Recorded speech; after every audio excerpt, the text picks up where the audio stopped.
Карта е уште 100 евра. Почитувани добро вечер, јас сум Александар Видиновски, вие гледате само вистини, вечерва со Јанаки Митовски, добро вечер. Добро вечер. Благојче Атанасовски, добро вечер и за вас. Добро вечер. Весна Кираџиева, добро вечер, после полго време во нашето студио. Единствена дама. Ќе гледаме да не ве поштедиме толку многу поради тоа и Богдан Илиевски, добро вечер. Добро вечер, добро вечер. Некако и пред емисијата зборувавме дека ни се потрошија темиве, пред избориве споминавме се што може да се помине, меѓутоа како повторно една стара болка ни се јавува, тоа е владењето на правото и борбата против корупцијата и во извештајот на Европската комисија за напредокот на земјата добивме лоши оценки, практично трета година поред немаме никаков напредок, нешто што сите очекувавме да се случи, ќе анализираме причините зошто е тоа така. Меѓутоа скандалозно беше тоа што се случуваше со ИПАРД програмата 3 во земјоделството, нели, сега има некаква стагнација таму, дали може да ни се случи бидејќи се работи за европски пари, обвинители од Европа да ни дојдат, што се грижат за парите на европските даночни обврзници, да се откријат, да им помогнат нашите обвинители, што се случи со овој случај. Конкретно што се дали има таква пракса нека? Конкретно што се случи во случајот не знам, затоа што не сум информиран сум од медиумите, не знам зашто ве изненадува Видиновски што 3 години поред ние имаме стагнација или регрес во делот на борба против корупција и владење на право. Значи јас не сум сретнал, слободно може да ме поправите, не сум сретнал политичар кој што излегол посинов од функцијата и едноставно си ја гледаат Македонија како златна кокошка која што ние сме многу богата земја која што е крадена и се уште има да се краде. Не сум сретнал ни политичка партија која што пропаднала или отишла во стечај, значи сите го милаат многу голем имот, политика е кај нас најлукративен бизнис, дури и мали политички партии, се сеќавате, зборнавме малку за тој концепт, не би го сега елаборирал со 150 гласови се зима државно финансирање, така да тоа воопшто не ме изненадува во однос на вашето конкретно прашање ИПАРД фондовите. Предметот е на самиот почеток, треба да се остави, да се види кај ќе тера, но повторно ќе ви кажам, рачињата во медот, оној термин кој што го популаризираше сега за среќа веќе екс-градоначалничката Данела Арсова, мене воопшто не ме изненадува. Пракса до сега не сум сретнал да има да европските обвинители дојдат да помогнат во Македонија.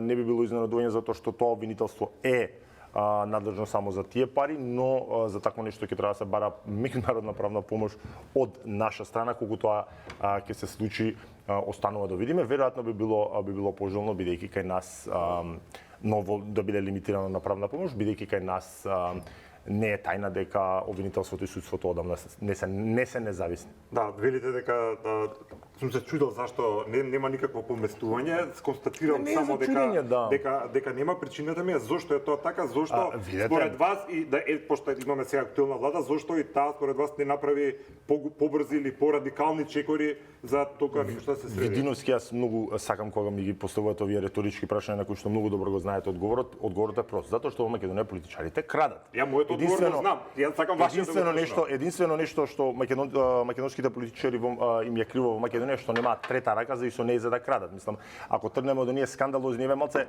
да не гледаме од 90-та навака што е континуитет во Македонија, ако гледаме ние 2 години наназад, кога се донесоа оние скандалозни измени на кривичниот законник, со кој што се избриша став со кој што беа во кривичниот законник во член 353, во кој што беа кај што објект на заштита беа токму европски фондови, европски пари, како посебно кривично дело, кој што носеше најмалку 5 години затвор, внимавајте, значи спаѓаше во категорија на условно речено, бидејќи посебна градација во кривичниот законник не постои, но показна во условно речено најтешки кривични дела. Тоа ви кажува све што треба да знаете. Се намалја казните за висина на казни за злосторничко здружување. Тој закон се донесе, тие измени во закон се донесоа на шверцерски начин, значи денеска се најавуваат, се презентираат накратко, не треба да очекуваме нешто? Апсолутно не, затоа што сегашната влада, тогашна опозиција тоа го минува на начин што на пасивен начин, односно не се бореше против измените на тој закон, ја имаат 44 претеници, затоа што едноставно на сите политичари им одговараат таков тип на измени на закон. Добро.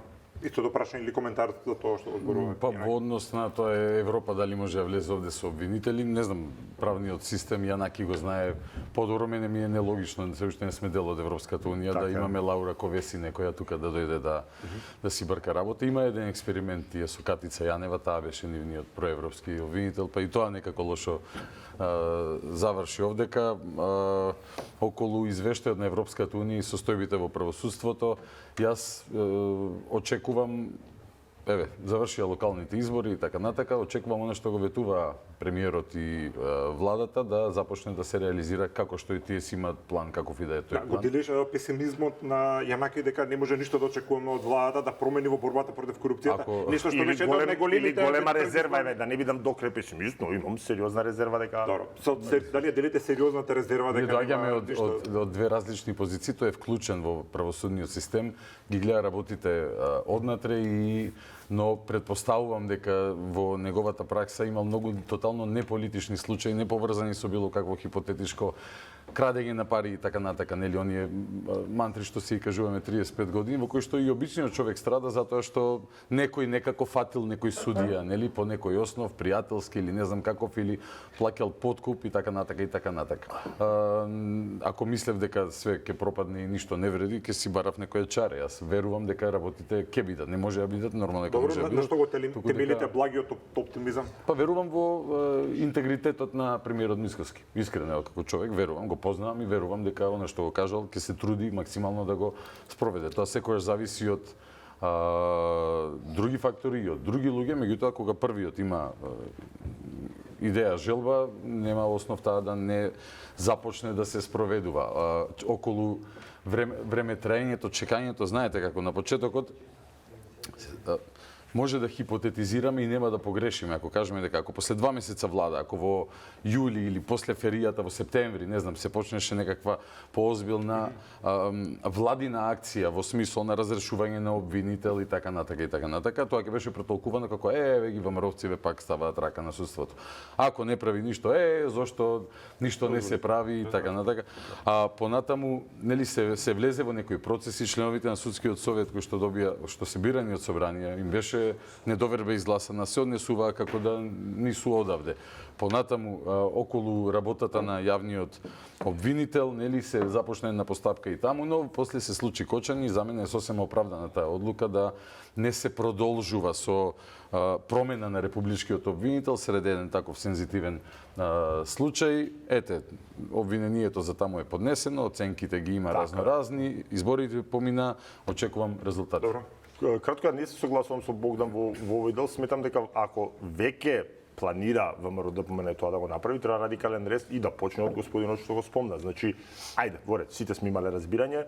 Факт е дека едноставно јавниот обвинител во Република Македонија се бира со политичка волја, со политичка амин во собранието, тоа значи не е тајна никаква и дека да, се согласувам јас дека беше оправдана одлуката да не се кочи истрагата, односно да се условно речено саботира на таков начин, но еве завршија локалните избори и јас навистина очекувам и тоа веројатно ќе се деси, бидејќи јасно изразена намерата дека до нова година ќе биде сменет Љубомир Коцевски и треба да биде сменет, човекот не покажа некои особени резултати или особен интерес вака да ја зацврсти независната улога на јавното обвинителство, но што понатаму и дали следниот јавен обвинител треба да биде нов Љубомир Коцевски или нов Љубомир Јовевски или легендарната изјава на последниот будала од времето на Александар Прчевски, мислам.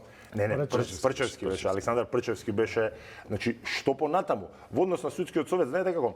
Точно е тоа, меѓутоа интерпелацијата не произведува правна важност, значи не ги обврзува да дадат оставка, но јас имав друг став, повеќе пати сум го истакнал. Дали е добро да на таков начин се менуваат? Не. Дали е факт дека се дојдени со политички амин на претходната власт? Да. И кога веќе јас сам не би седел да да сум веќе свесен дека едноставно политиката го има мнозинството против мене и би си дал оставка, но јас еве знам точно конкретно еден член кој што се прешал од СДСМ во знам и ви тврдам дека таа нема да биде сменета. Така да тука постојат многу комбинатури. Добро, вие сте внатре, да речеме, од правосудиот, адвокат сте, ајде, со кариера. Сте имале работи со обвинители, со суди, имали сте во судството кадар кој што стварно може да ги направи реформите тие што и требаат на државата или се во некакви спреги како што мислат граѓаните? Најголемиот греф на македонските обвинители и суди е нивниот молк. Тоа сум го говорил во јавност, тоа сум го говорил на советување и семинари, тоа е факт. Најголемиот дел од нив се стручни. Особено академијата тука покажува сериозен напредок, пошто имаат многу квалитетни млади кадри, кои кажам млади вака во средни години, благи средни години како мене. Значи многу сериозно подковани момци и девојки кои што си ја знаат работата одлично, со дел од нив сум учел да растам како правник, дел од нив ги сакам ми се пријатели, но сите до еден, јас знам само два исклучоци и ќе ги кажам, кои што имале храброст да дигнат глас против политиката. Значи не е дозволиво да излезе не знам министерка за финансии да рече не ви даваме додатоци на плати, иако е тоа нејзина законска обврска. Не е дозволиво да 0,8 предвидено процент од буџетот да им следи, да им даваат 0,4, 0,5. Тоа се недозволиви работи. И јас знам само еден судија, тоа е Ненад Савевски од Кривичниот суд Скопје и Ленче Ристевска, обвинител кој што некогаш кренале глас и гледаме дека, не знам, него избраа за директор на Академија Ненад, а на Ленче ја саботираат кариерата на секој можен начин. Така да, во тој дел постои, кога ќе кажете кадар, како стручен кадар, Македонија има, ова најодговорно го тврдам, исклучително сериозно добро подготвен судско-обвинителски кадар, но сите се молчаливи пред политиката и тоа е нивни најголем. Атанасовски можете од место овој пат, сега од политички аспект, дали откако сега победи ВМРО да помине на локалните избори, има како што се вели апсолутната власт во оваа држава, дали мислите дека конечно ќе влезе со расчистување на сите криминални дувла во сите пори на општеството, или за тоа треба уште нешто да се случи за да се влезе храбро во тоа? Александар, нас практиката во овие 35 години ни покажа на повеќе партиска демократија дека секоја власт кога ќе дојде и ќе ја замени старата, обвинува старата во тешки криминали и корупција, дека ќе расчисти со тие. И извини, прво нешто што прави го менува, сака да го смени јавниот обвинител. Апсолутно.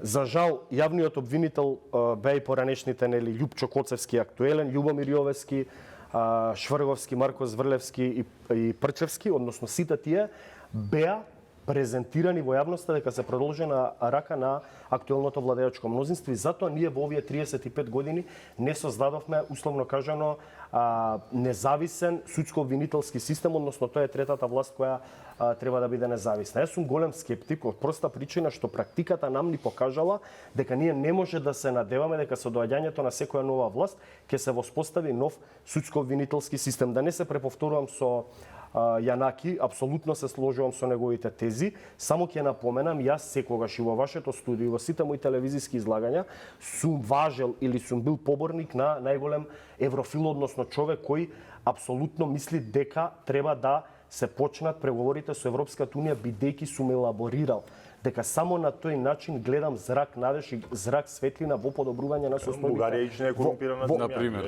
Или Романија, добро се фаќаме за Бугарија и Роман, а за Естонија, Чешка, Словенија, Полска, Литванија што имаат најдобри системи каде што ние денеска учиме, да не говорам само за судско-обвинителскиот систем. Тоа е само доказ дека не е само до Европско унија. Чекај, така е, ама еве ќе го спомнам примерот на тие спомна Романија. Лаура Ковеси, еден тон поранешни актуелни функционери од премиер, од министри. Романија со исто многу повисоки оценки влезе во ЕУ. Океј, ама затоа имаше претходно преговори. Ние 20 години не може да ги почнеме преговорите.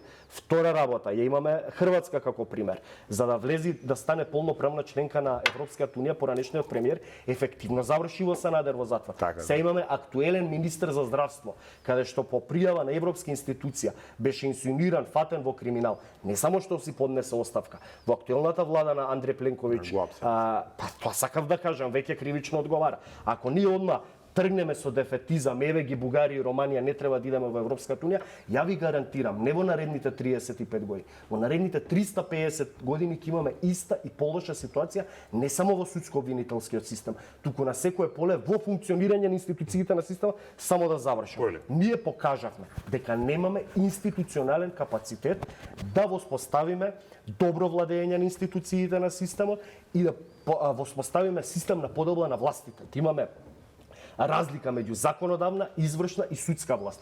Односно, кај нас политичката култура, тоест не култура, политичкиот неморал на нашите криминогени и корумпирани политички елити, како што ги добро објасни Јанаки, воспоставија систем на подјармување на сите институции на системот. Ова го говорам на нас за 35 години, бидејќи менталитетот на македонскиот просечен политичар или функционер е кога ќе ја земе власта, апсолутната власт, како што напоменав кај Јанаки во подкастот, апсолутно корумпира. За жал, тоа е во нашата политичка пракса. Јас да се надевам дека тоа нешто ќе се смени, Не се надевам бидејќи не верувам во бајки. Дали јас Добро, да сакам скратиме вашиот став е дека без Европска унија сами ништо не правиме. Јас мислам дека видовме дека сами ништо не правиме. Ако сакате да верувате, добро ќе пробам и во наредните 55 години истото вака да се однесуваме, да не напредуваме кон Европската унија, веројатно да сме живи и здрави во 2055 година, истите петорица во ова студио ќе разговараме дека состојбите во ситско-винителскиот систем не е Ние ќе катастрофа. напредуваме кон Европската унија ако ставиме бугари во устав. Тоа ли е напредокот кон Европската унија? Така е, да, тоа нема врска со владење на право. Врска со владење на право буквално. Затоа што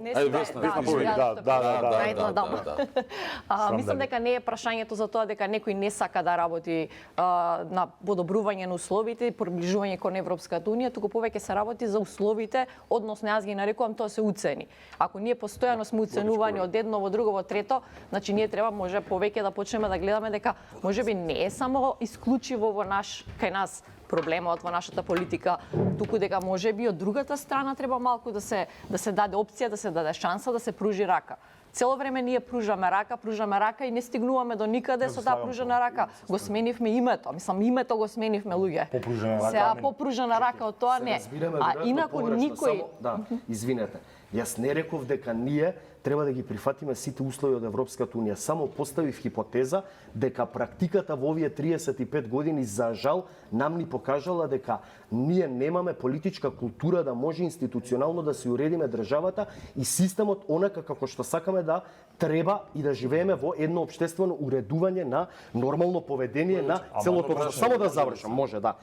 Сега, дајте предлог како ние ќе ги подобриме сите катастрофални состојби во судско-винителскиот систем и во сите сфери на општественото живење. Тоа што го говорише уред. Тоа што го говорише или да ја прекидам. Едно е да имаме соработка со Европа, со Европската унија, со тие земји кои што навистина веќе ги имаат средено своите системи, ги имаат доведено во позиција во која што и ние сакаме да ја видиме нашата држава. Мислам дека никој нормален човек кај нас не е задоволен прво здравството. Јас буквално викам не дај Боже да дојдете на врата во здравството. И тука се сите проблеми кои што произлегуваат од таа корупција, затоа што вие не можете да влезете таму без и макар чистачката, кој е таму чуварот, да им дадете. Да, буквално сме сведени на тоа. Добро, сега е така, зашто тоа толку тешко ни оди? Се согласувам. Затоа што веќе 35 години наназад сме тапкали, само се спуштало нивото. Работата е дај да почнеме од некаде да го доведеме на 1:0 ниво. Да, ама гледате што е проблемот Видиновски. Значи све ова ние супер тука што се согласуваме, ама не се согласувам со Благојче затоа што се тоа он што го говори е супер и е така и дека да. Постојат најнегативни примери на дното како Бугарија, делумно Романија, но постојат и мощни позитивни, како да од балтичките земји кои што имале огромен раст. Меѓутоа, кај нас напредокот кон Европска унија е сведен на внесување што вика Богдан Бугари во устав. Се тоа ли е? Јас ви кажувам дека сигурно Холандија, кои други најавија, Чешка, пар држави, Германија, дека прво нешто кога ќе дојде да се отвараат поглави Австрија за владење на право, ние тука дебело ќе паднеме. 5 пати ги ставиме бугарите во тој дел. Ја морам да поддржам резервата на владеачката партија, тоа е една од ретките политики со кои што се согласувам со нив, дека нас ни требаат какви такви гаранции. Јас сум например остро против да се внесат бугарите од уставот од некои други причини. Не би ги елаборирал сега за да не се сведе на тоа темата, но ако веќе тоа се прави, ние имаме пракса дека подпишавме добрососедски договор, па имаше нови барања, кој е полудо. Може прашаме визави тезата. Еве да поставиме на хипотеза за сите. Дали ако 2012-13, еве нека е 15-16 старата власт на ВМРО предводена од Груевски го сменеше името, ќе ги слушавме бомбите на Заев. Ама како го каже старата власт на ВМРО кај мене подкаст кој што ќе искочи го кажуваше како да, значи освен Груевски гардат екипата. Поентата е друга, неки. Дали ако го смени името 2015? А таа власта во тоа време. Дали власта во тоа време, дали ќе слушавме бомби од Заев, ќе имавме Ван Хојтевци? Но веројатно не. Не. Ова е чисто визави тоа златно теле кое што сега го цртаме Европа и незините морални вредности, па доследност во следење на право и така натака. Ја гледаме светската политика, мислам, не е нуклеарна физика. Интересот секогаш преовладува. Ако денес си ми лош, ако се договориме, утре ќе ми станеш добар. Не мора да ги испоредуваме Америка и Кина, може односите и внатре во Европа да ги анализираме и така.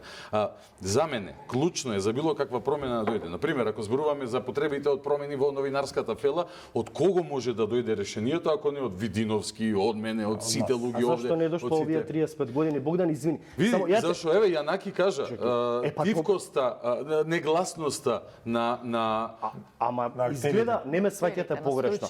Ја оние апсолутно од се фелата треба да ама јас се решението. согласувам со сите Нема кај вас. друго место да е решението. Да не ја поставиме погрешно тезата. Јас се согласувам со сите вас. Зарем мислите дека јас, ако живеам во уредена држава, како што веројатно сите тука во студиото, вклучително Александар, па мислам огромен број на македонските граѓани, се согласуваат дека сакаат да живеат по принципите не на Европска унија, на средена, нормална, функционална држава, како што живеат модерните држави во 21. век. Зарем мислите дека јас ќе бидам поборник Македонија да влезе во Европската унија, ако Македонија личи, не знам, на Исланд или Норвешка, нормално апсолутно не може да личи. Но еве да речеме сме задоволни по параметрите на состојбите во здравството, во образованието, во правосудството, стандардот, инфраструктурата, да не говорам за тоа Александар што ги снима видеата дека Скопје беше еден од најужасните градови, ако не и најужасен главен град во Европа. Јас кажав минатиот пат дека наликува на главен град од земјите од третиот свет, од Африка и од Азија. Ако сите ние сме задоволни, дали мислите дека јас ќе бидам поборник за Европската унија? Апсолутно не. Јас само поставувам прашање. Точно е тоа дека добиваме уцени од Европската унија и сме сите фрустрирани како држава овие 20 години. Но кажете ми го излезот или народски што се вели чарет. Ако кажуваме, извинете, ако кажуваме дека имаме, ако имаме капацитет, ја го поставувам прашањето зошто тогаш овие 35 години тој капацитет не го искористивме, односно негативно со тој капацитет на негативна автоселекција направивме вакво правосудство, вакво обвинителство, ваква јавна администрација, да речеме вакво однесување во медиумите, во економијата, како сакате во спортот, по сите општествени параметри да сме незадоволни и фрустрирани како живееме и сега ние да очекуваме дека ќе имаме ново поведение. Не знам, само прашувам како да си го подобриме животот наш, бидејќи релативно сите сме млади, во наредните 35 години на општествено живење во Македонија. Мојот аргумент е дека не смееме да се потпреме на тоа дека ако не сме во Европска унија, ако не соработуваме исклучително со нив или било како, дека ние сами од себе не можеме.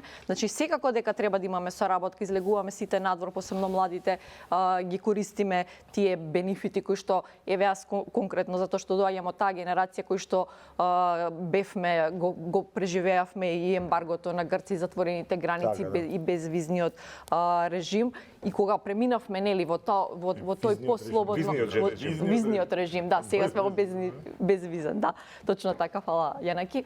Тоа секој јас сум јадал тост пред грчка амбасада. Да, така, точно така.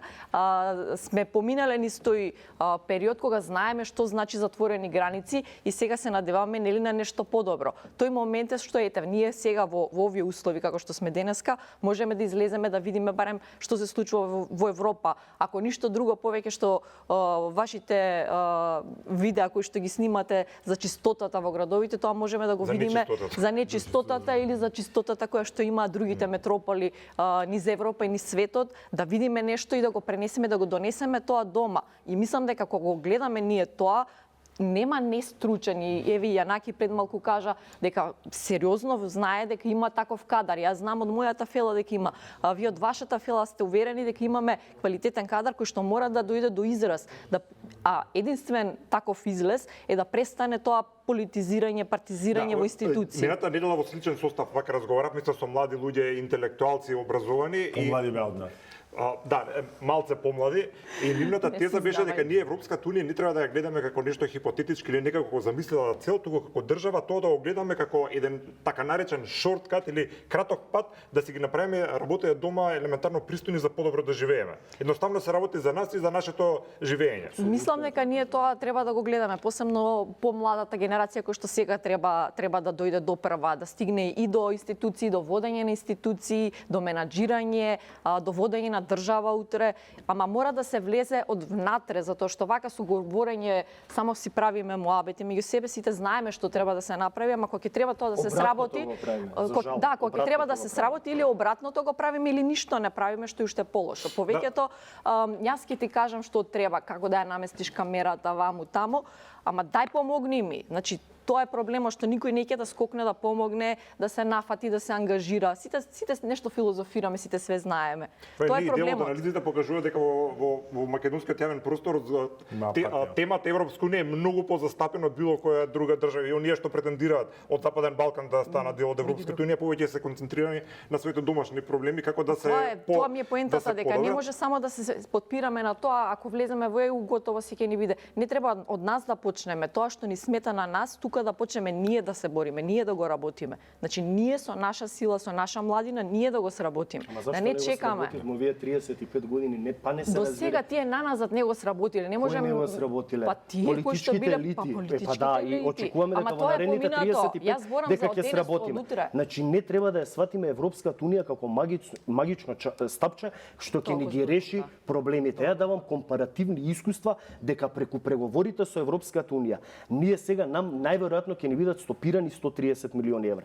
По глава на жител Унгарија, која е сега условно кажано црната овца на Европската унија, добива најголем процент по глава на жител неповратни средства пред се за развој на земјоделието и руралниот развој. Да не говорам Полска, да не говорам земјоделците у Полска. Сакам да кажам, скапа е цената за тие фондови, скапа е цената која што ние до сега ја плативме. Благојче од граѓаните на Европската унија, мислам не е. Така ама Јанаки, јас сакам да кажам од компаративните примери на посттоталитарните држави од Источна Европа, како они направија напредок. Па да не се преповторува.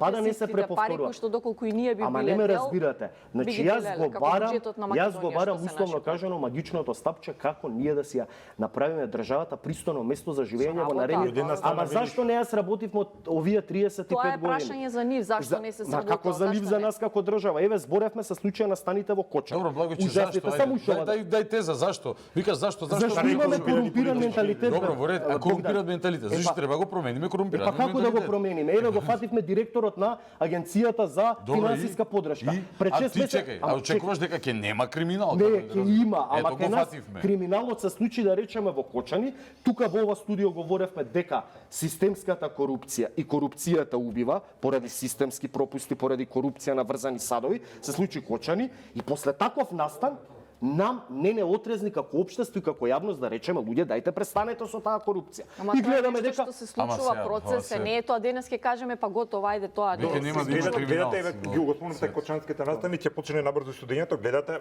пошто ни беше кажано дека после тој настан дека државата ќе си направи глобален ресерт и дека ќе тргне по еден пат кој што треба да го направи. Гледате нешто различен начин на владење. Мислам дека не сме блиску за во тој сегмент за жал. Не сме блиску прво од себе да си почнеме од себе, од самите, од одржувањето на без разлика дали приватни компании, дали во собствените влезови.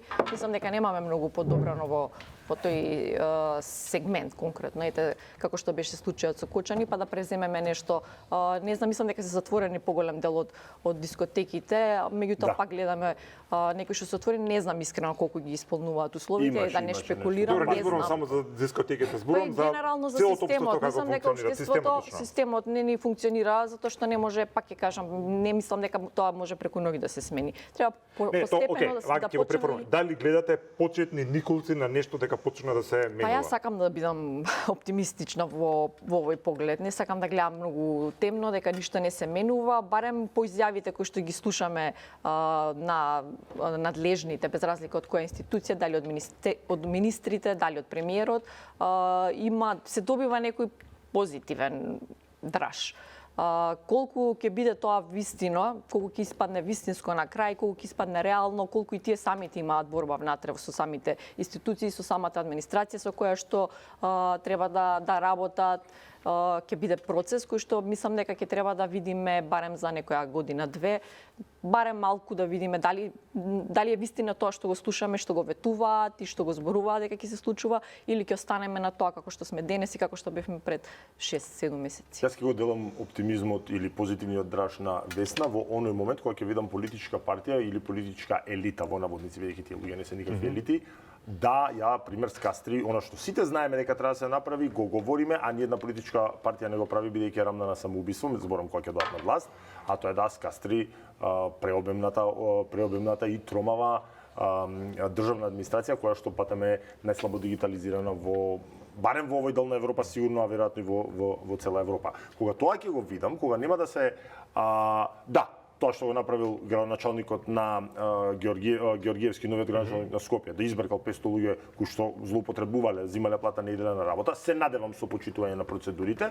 бидејќи неодење на работа 3 дена е тешка дисциплинска повреда и подразбира отказ. Значи, тоа е секако за поздрав и до тука ние треба да кажеме браво, но ако тоа се надополни со внесување на нови 500 луѓе од новиве коалициони партнери или од нивните редови, тогаш веќе ние тапкаме во место, имаме статус кво. Така да, добро, што ако работи 500 други што ќе одат на улица и ќе работат тоа што им работа. Во тој случај сме мрднале чекор напред. Но сите знаеме дека е пренатрупана администрацијата и во тоа земете го како бидејќи ефективноста на Благојче е поупатен, ефективноста на администрацијата и една од условите или од поглавијата на преговори воопшто не сум заинтересиран за тој процес бидејќи јас исто така верувам како Весна дека треба од нас да тргнеме и силата да гледаме во нас, но кога еден политичар во Македонија или политичка клика ќе тргне од тоа да ја скастри и да не ја преполнува со партиски паразити оваа администрација, тоа јас ќе одделам оптимизмот. Добро. Јас само чекам, реков, значи да, точно во право е тоа што го кажува Јанаки цело време и сите се надеваме на тоа. Јас во овој момент велам дека сум позитивистички настроена кон ова, затоа што ги слушам тие изјави кои што звучат реално искрено. Дали ќе бидат искрени или не, ќе кажеме. Добре, како млад човек што прати политика и имате можност да речеме на владата и да дадете некаков совет како може да се го подобри работењето, пошто претпоставам како и секоја влада не е совршен, има и добри, има и лоши потези, затоа има и реконструкции, прекомпонирање, нови директори, стари. Динамичен систем е тоа, а зависи човекот какви перформанси дава. Што вас е како критика би можеле да кажете, нешто што не ви се допаѓа? Што не ми се допаѓа? Многу работи не ми се допаѓаат искрено. Пред се, ајде ја почнавме темата со администрацијата, освен што е нели пренатрупана, јас сметам дека реално од внатре многу тешко, дури јас споменав и за вашите минато неделни гости во емисијата дека зборуваме хипотетички или од позиција каде што не сме виделе како внатре всушност функционира. Да речеме, еве, Јанаки е стручен, ќе го стават да биде директор на некоја институција која што тоа ми е поентата, веднаш се не сакаме да имаме одговорност. И тоа е проблемот. Имаш квалитетен кадар и наеднаш се отврнала затоа што внатре е хаос во институции. Доаѓаш, имаш огромни долгови. Значи тие долгови, ако ти не си во добра соработка, во добри односи со владеачката позиција, големи се шансите да те обструираат ако ти случајно не им одиш по што ти ќе го диктираат. Значи тоа е сериозен, мислам. Ама гледате, тоа се два различни пристапи. Вие велите дека неќат луѓето се вклучат директно во политика бидејќи е хаос, бидејќи има многу големи проблеми. Например, градоначалникот Доцар Ѓорѓиевски вика да колку повеќе проблеми има, тоа е поголем мотив за мене. Сакам да кажам дека различен мајндсет барем на почетокот